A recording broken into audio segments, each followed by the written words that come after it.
Hello, welcome to Painting with Jasmine Rempel Art. I'm Jasmine and today I'm going to make a little snow scene with some bokeh effects. I want to do a watercolor card so that I can give it to a coworker. I am going to be using lots of supplies, and as I go along in the painting I'll speak to the supplies I'm using. First off, I have just a little canvas board that I use, and I have taped down a Strathmore watercolor card. This is 140-pound cold pressed, and I've just taped it down with painter's tape.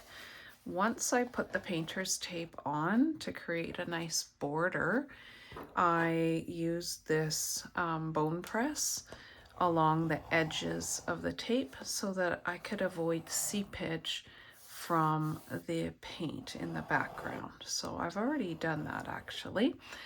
Now I have some new paints.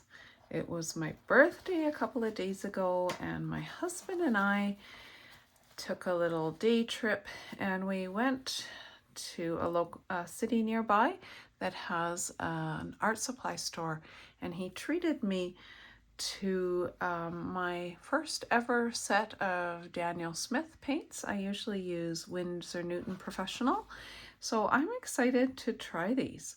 It wouldn't be my first time trying them. I did use them on this one. All right, first things first, I'm getting a rather large brush, and what I have here is a round brush, and this is a number 12 silver black velvet brush, and I'm just going to wet the entire surface of this watercolor card with water. I'm planning to do the wet and wet effect, so thus I will wet the paper.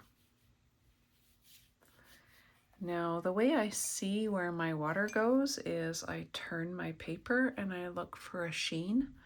And when I see that sheen, I know that that area is wet.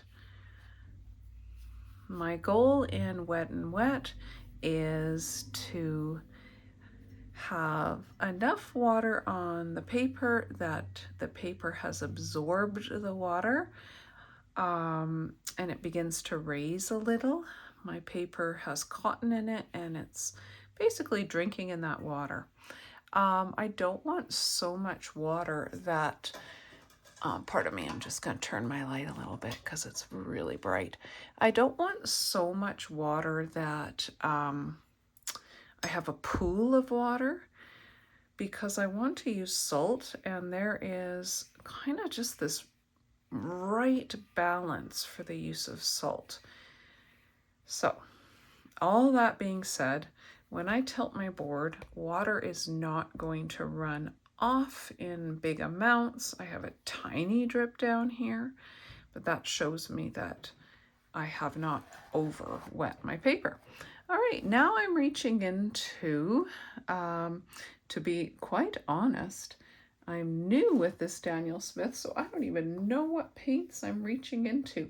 All right, it looks like this is phthalo blue. I'm reaching into this phthalo blue, and I'm just going to run that across the top.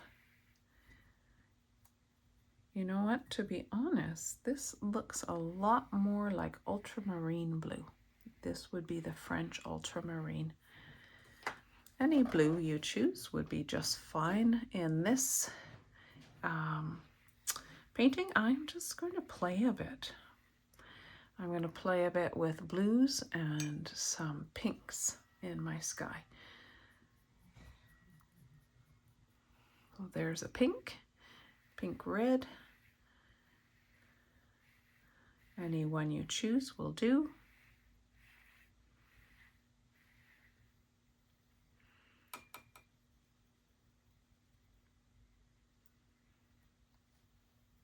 And there's another blue. That looks more like the phthalo. Yeah.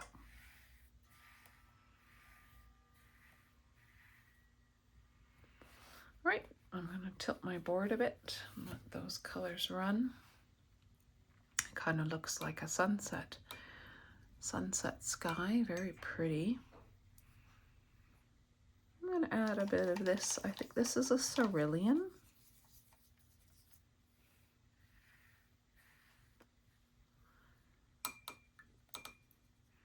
It's quite a dark line here, so I'm going to do a bit of blending.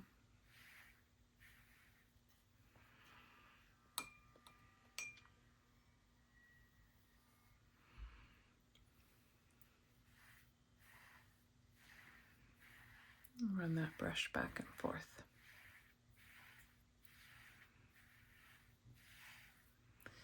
All right.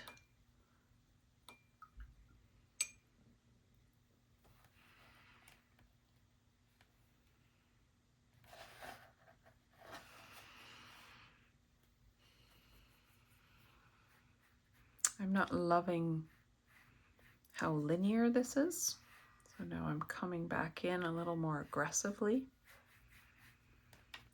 I'm gonna mix up some of that color.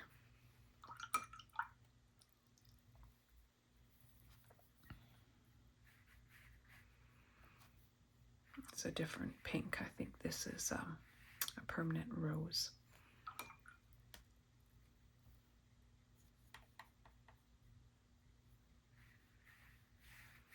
There we go.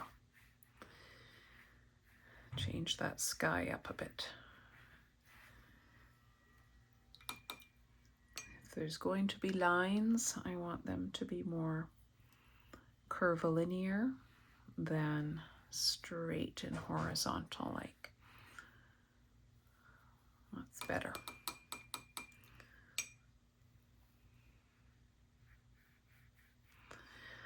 Now I'm going to get a spritzer.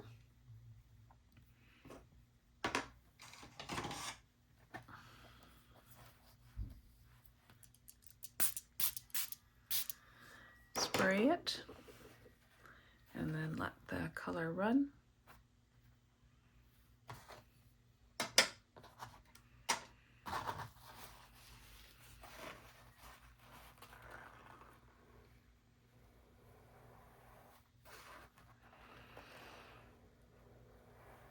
Some of the magic of watercolor is you do not always know what you're going to get, and you work with it as it's going,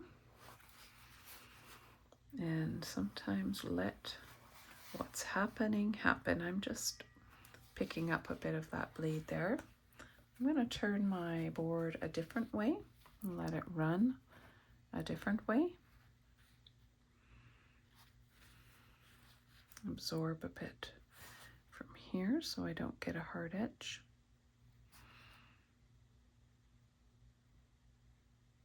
And it's just making it. It's getting dry down at that edge, so I have a wet brush here. I might persuade it down a bit. There we go. Persuade it over.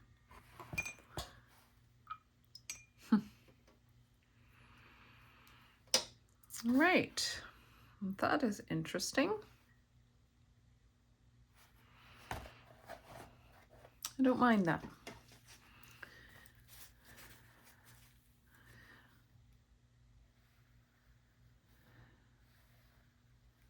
I think I'm going to work with this light source here and even expand it even more. What I'm doing is I have my same brush and I am drying it and I'm running it along. Clean it, dry it, run it along. And what I'm getting is these light ray effects. And I'll do 5 of them. Not planned, just felt like that would be nice. Yeah, that looks magical. Okay, let's leave that, and I'm going to reach for some kosher salt. And I'm just going to put a little bit here and there, a little bit on this side, a little bit over here, maybe a tiny bit up here. That's good. I don't want to overdo the salt. Now I need to let this dry and see what happens. Well, here we are again. This is dried, and so I quite like the way this light is coming, and I like the salt effects that have happened. So I'm just going to rub off the salt and then move forward with adding some snowflakes and some bokeh circles. This is a rubber cement square, and it's very effective for rubbing off salt or masking fluid if you ever have that on your painting. Right, so I have this handy dandy tool here that I just ordered from Amazon. There's all kinds of them available, and each little circle I use for creating what's called bokeh. I believe it's pronounced bokeh, and that is these beautiful little circles. These are often seen in photography when an image is slightly blurred, and you can see these little balls of light basically. So I'm going to kind of put them here and there in different shapes.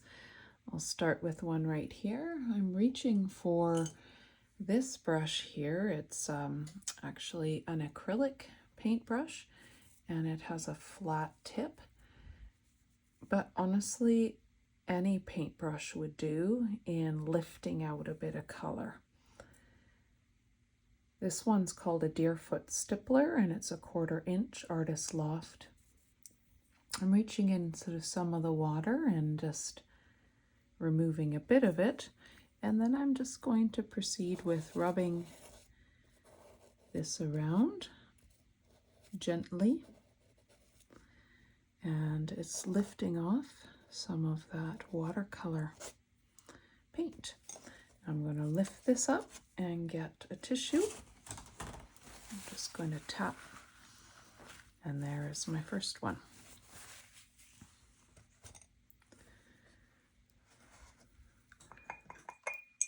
And I'm going to do more in this exact fashion throughout this piece. I will model a couple more, and then the rest I will do on time lapse. So now I'm reaching for a smaller one.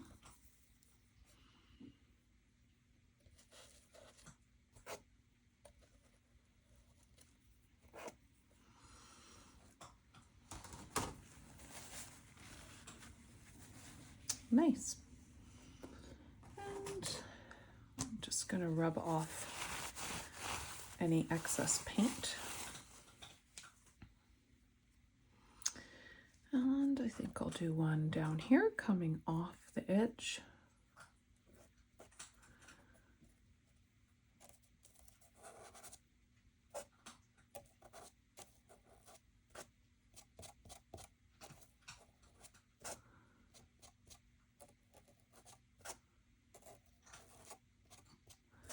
Super, and lift. Now, I do have this tool here to help stencil. This can be done freehand as well.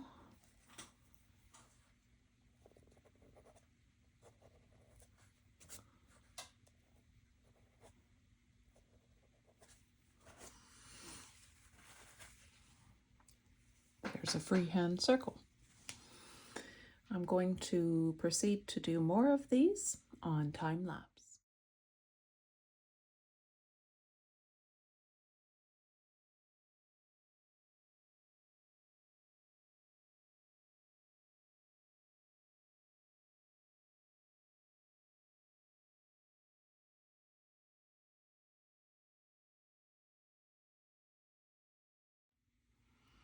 Okay, I have lots of little bokeh effect balls, circles, and for some of the smaller circles I ended up changing to this little shader, an acrylic shader. The reason I've chosen to use acrylic brushes is that their bristles tend to be more coarse, thus for lifting the paint it just made it a little bit easier. However, I have definitely done paintings where I've just used watercolor brushes to lift the paint. Okay, now it's time to reach into my brushes, and I'm pulling out this rigger brush, #1 rigger brush, and I'm going to use it to paint on some snowflakes. For my snowflakes, I am reaching into my acrylic paint today. This is titanium white acrylic paint, and I'm going to use this because it'll show up really well. I used the same paint on this one here. Right, so the fun begins. I'm just going to do these freehand, getting my acrylic paint wet to a bit of a creamy consistency.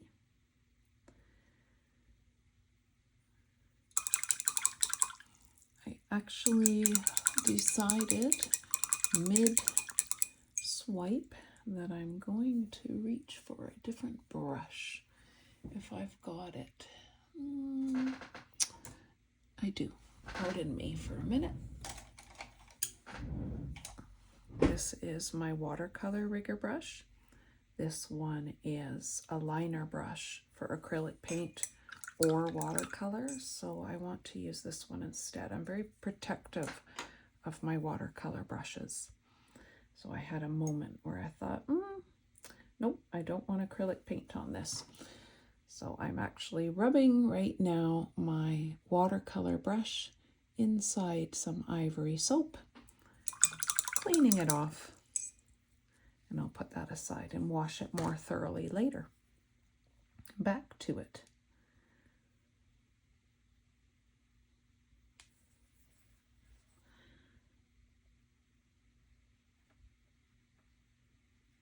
Another method that has worked for me in the past, instead of painting on top with acrylic paint, was to paint these snowflakes first using masking fluid, and then when the watercolor painting was done, rubbing off the masking fluid, and that saved the white of the paper.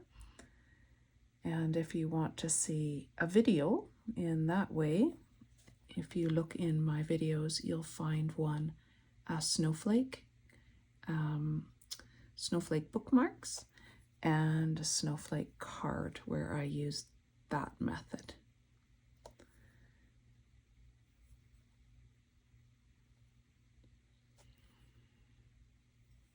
I'm just busy happily painting on my branches, 6-sided, with some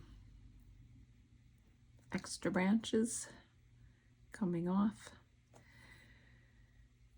When I first started painting snowflakes, I just went on Google and looked at a variety of images for ideas, and then I began to formulate the ones that I wanted to do, but it was good for me to have a look first. Another thing is I love snowflakes, so my husband has bought me a few snowflake books over the year, The Science of Snowflakes, and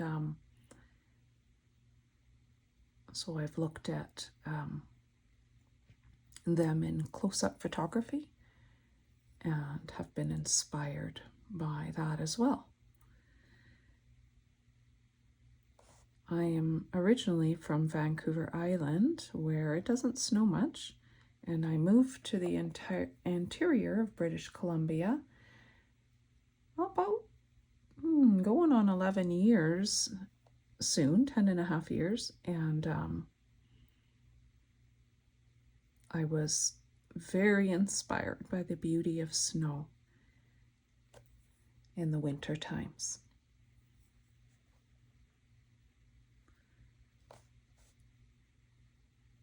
To me, snow reveals intricate design and shows me the wonder of creation. There's one little snowflake on its way down,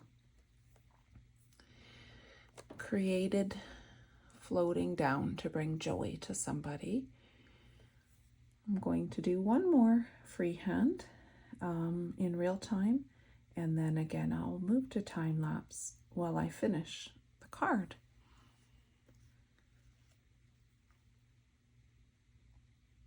I think I'll make one here and it will be larger. In this card I want to have a variety of sizes of snowflakes and a variety of designs to add interest.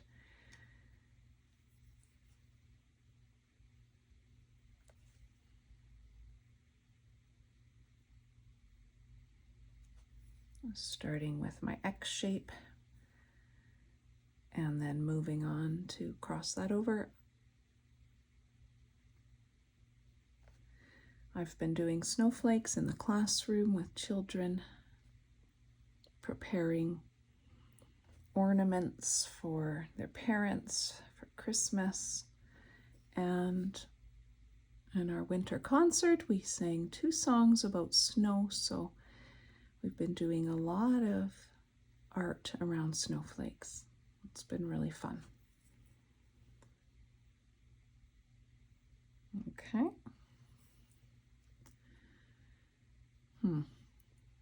Just thinking, what can I do a little different this time? Start my branches here.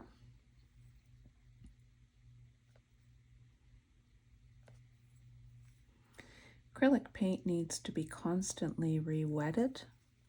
I don't know if you've used it before. If you have,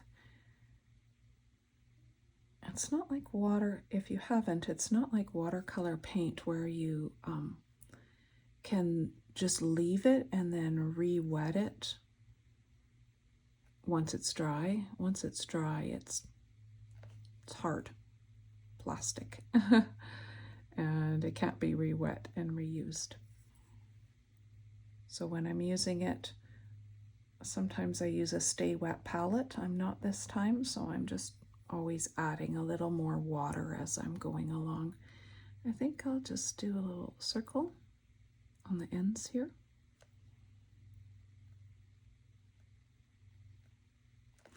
Somebody's going to receive this card and hopefully they'll feel the joy, the creativity, the wonder that I feel as I am painting it.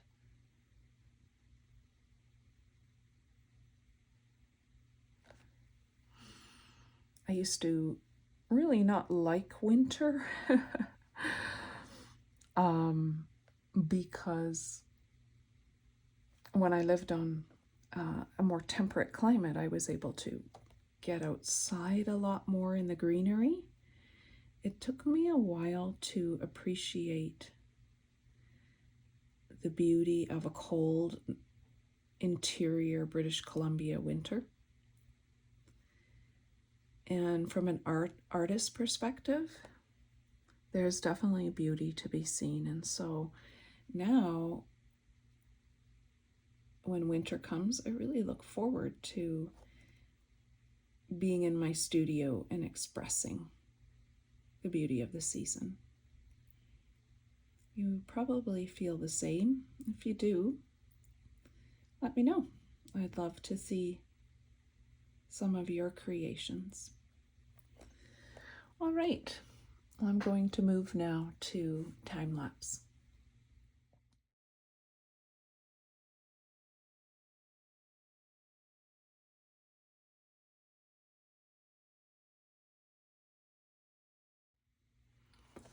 Okay, now you might have noticed in the time lapse that I just created a few little flecks of white, just simply a couple of little dots. I also made some very tiny little snowflakes here and there, and I like the way this looks. I think that I'm going to finish it off by getting more water in my acrylic paint on my rigger brush still, and I'm just going to do a little bit of splattering.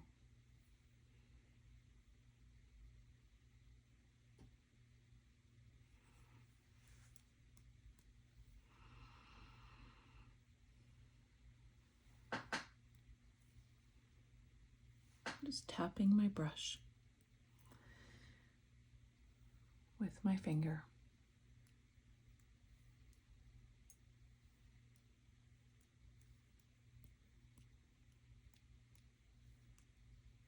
There it is. Gorgeous. Okay. Cleaning off my brush, and I'm reaching now to the watercolor liner brush, rigger brush, whichever you want to call it. And I'm going into some of these original colors I used. This was the alizarin crimson, and this was that ultramarine. Put them together. I have a lovely purple. And I'm going to add some of that phthalo blue. And I have a lot of this color on this painting.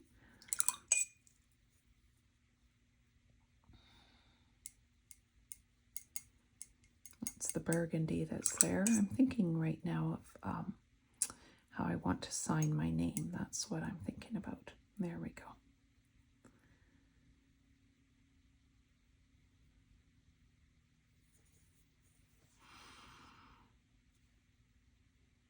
It's quite dilute. I want to thicken up this paint a bit.